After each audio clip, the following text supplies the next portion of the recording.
ચાલો મિત્રો, હું કિશન મકવાણા ફરી એકવાર આવી ગયો છું નવા બ્લોગ સાથે। આજે પપ્પા નથી, બહાર ગયા છે, તો દુકાન મારે ખોલવાની છે। રાધે રાધે મમ્મી। ધ્યાનું ધ્યાનું બાપુને રાધે રાધે કરો। હા, ત્યાંનું બા ખાવા મળે। ચાલો મિત્રો, આપણે લેટ થાય છે તો દુકાને જઈને વાત કરીએ। ચાલો મિત્રો, આજે ફટાફટ દર્શન કરી લ્યો, કારણ કે દુકાને જવામાં લેટ થાય છે।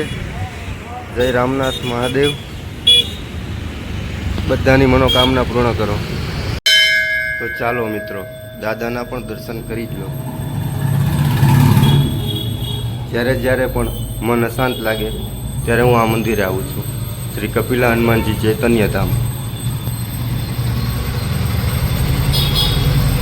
જ્યારે પણ અહીંયા આવશો, મન તમારું શાંત ફીલ થશે।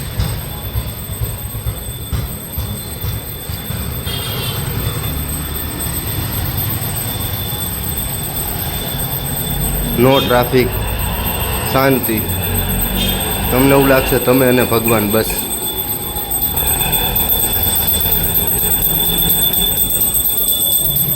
હર હર મહાદેવ, હર હર મહાદેવ, હર હર મહાદેવ। ચાલો મિત્રો, તો ચાનો ટાઈમ થઈ ગયો છે। રાજકોટ હોય એટલે ચા ને માવા તો જોઈએ જ। તો આગળ દુકાનની સાફ સફાઈ કરી તમને નવી અપડેટ આપું, ઠીક છે મિત્રો? મિત્રો, એવું નથી કે આપણે સારા જ વિડીયો બનાવીએ, આપણે કામય પણ કરી લઈએ, સાફ સફાઈ પણ કરવી જરૂરી છે ને।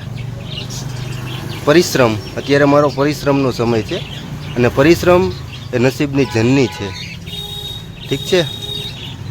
ચાલો આગળની અપડેટ દઉં તમને। મિત્રો, કાલની અપડેટમાં આપણે જોયું બ્લેક કલરમાં પર્શિયન કેટ હતી, એ સેલ થઈ ગઈ છે। આજે આપણી પાસે વ્હાઇટ કલરમાં પર્શિયન કેટ છે અવેલેબલમાં, તો આને ખરીદવા માટે હમણાં જ મારો કોન્ટેક કરો, ઠીક છે? રાધે રાધે। ઊભા રહો, ફોલો કરતા જાઓ ભાઈ।